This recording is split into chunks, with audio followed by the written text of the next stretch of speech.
കൂട്ടുകാരെ, ഇനി ഇങ്ങനെ ഒരു റെസിപ്പിയാണ് ചെയ്യുന്നത്. വളരെ ഹെൽത്തി ആയിട്ടുള്ള ഒരു റെസിപ്പിയാണ്. അപ്പോൾ ചോറിൻ്റെയും പുട്ടിൻ്റെയും കൂട്ടത്തൊക്കെ കഴിക്കാൻ പറ്റിയൊരു റെസിപ്പിയാണ്. ഇതെങ്ങനെയാണ് തയ്യാറാക്കണതെന്ന് നോക്കാം. അതുപോലെ വളരെ എളുപ്പത്തിൽ തയ്യാറാക്കി എടുക്കാനും പറ്റും. കൂട്ടുകാരെ, സെലിം ബ്ലോസിലേക്ക് സ്വാഗതം. ഇന്നൊരു എഗ്ഗ് വെച്ചൊരു റെസിപ്പി നോക്കാം. എഗ്ഗും വഴുതനങ്ങ എടുത്തിട്ടുണ്ട്. ഇവിടെയൊക്കെ വഴുതനങ്ങ എന്നാണ് പറയണത്, ചിലത് കത്തിരിക്ക എന്നൊക്കെ പറയും. അതിൽ രണ്ടെണ്ണം എടുത്തിട്ടുണ്ട്. ഒരു 4 മുട്ട പുഴുങ്ങി ഇതുപോലെ എടുത്തിട്ടുണ്ട്. അപ്പോൾ ഇത് വെച്ചൊരു റെസിപ്പി നോക്കാം. അതിനായിട്ട് ഞാൻ ഇവിടെ ഒരു ചട്ടി വെച്ച് കൊടുത്തിട്ടുണ്ട്. അതിലേക്ക് ഇനി ഓയിൽ ഒഴിച്ചു കൊടുക്കാം.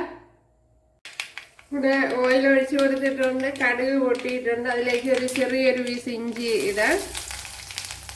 അതേപോലെ ഒരു ഇരട്ട് വെളുത്തുള്ളി ഇട്ട് കൊടുക്കാം.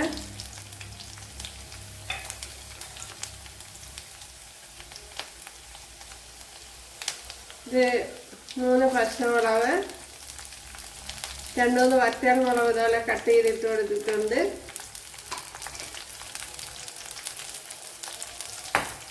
ഇതേപോലെ തന്നെ കറി ലീവ്സ് ഇട്ട് കൊടുക്കാം.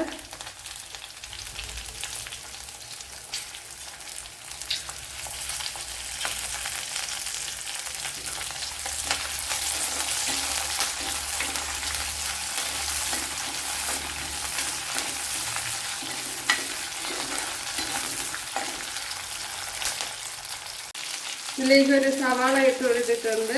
ഒരു വലിയൊരു സവാള ഇതുപോലെയാണ് കട്ട് ചെയ്തിരിക്കണേ. ഇന്നല്ല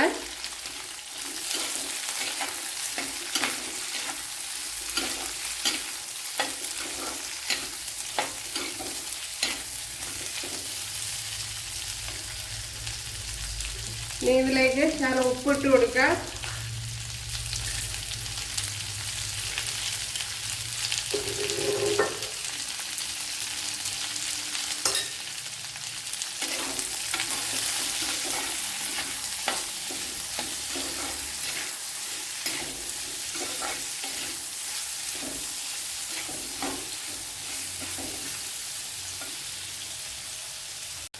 ഇതിലേക്ക് ഈ വഴുതനങ്ങ ഇട്ട് കൊടുക്കാം.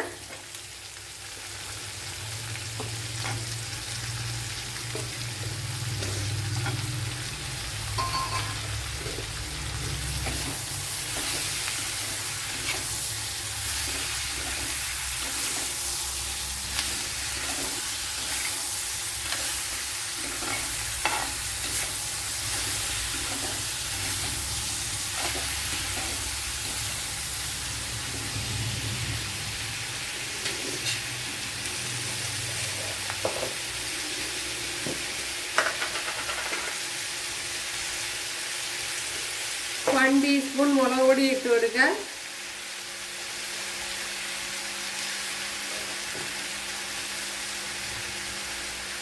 ഒരു 1/2 ടീസ്പൂൺ മഞ്ഞൾ പൊടി ഇട്ട് കൊടുക്കാം. 1 ടീസ്പൂൺ പെപ്പർ പൗഡർ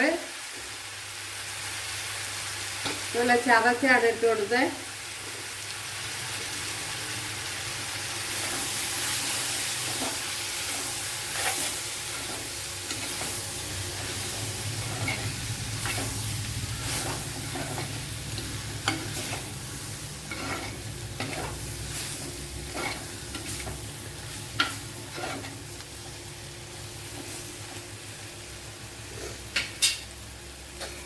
ശകലം ഓയിലൊന്ന് കുടഞ്ഞു ശകലം വെള്ളം ഒന്ന് കുടഞ്ഞു കൊടുക്കാം.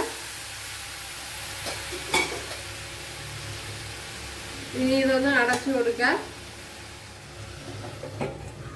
ലോ ഫ്ലെയിമിലൊന്ന് അടച്ചു കൊടുക്കാം.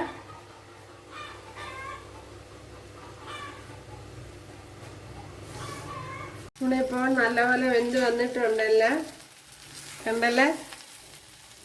അപ്പം ഞാൻ ഇടയ്ക്കെല്ലാം തുറന്നോടത്ത് ഇളക്കി കൊടുത്തിരുന്നു. ഇതിലേക്ക് ഇനി ഈ മുട്ട തട്ടിക്കൊടുക്കാം.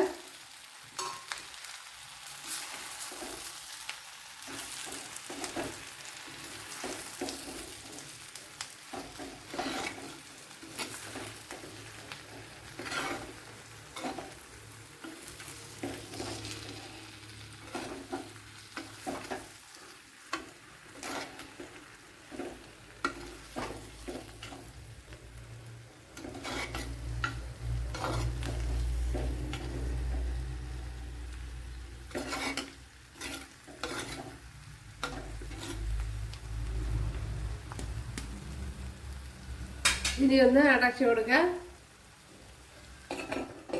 ഭയങ്കര ടേസ്റ്റി ആയിട്ടുള്ളൊരു റെസിപ്പിയാണ്. നമ്മുടെ മുട്ടയെല്ലാം ഇവിടെ റെഡിയായി വന്നിട്ടുണ്ട്. മുട്ടയിലെല്ലാം മസാലയൊക്കെ പിടിച്ചിട്ടുണ്ട്. നമ്മുടെ റെസിപ്പി ഇവിടെ റെഡിയായിട്ടുണ്ട്. അപ്പോൾ വളരെ ടേസ്റ്റിയും ഹെൽത്തിയുമായിട്ടുള്ള ഒരു റെസിപ്പിയാണ്. അപ്പോഴെല്ലാവരും ചെയ്ത് നോക്കുക. ഇഷ്ടമായാൽ സബ്സ്ക്രൈബ് ചെയ്യുക, എനിക്ക് സപ്പോർട്ടാകും. അപ്പോൾ അടുത്തൊരു വീഡിയോ ആയിട്ട് കാണാമെന്ന് പറഞ്ഞുകൊണ്ട് എല്ലാവർക്കും താങ്ക്സ്.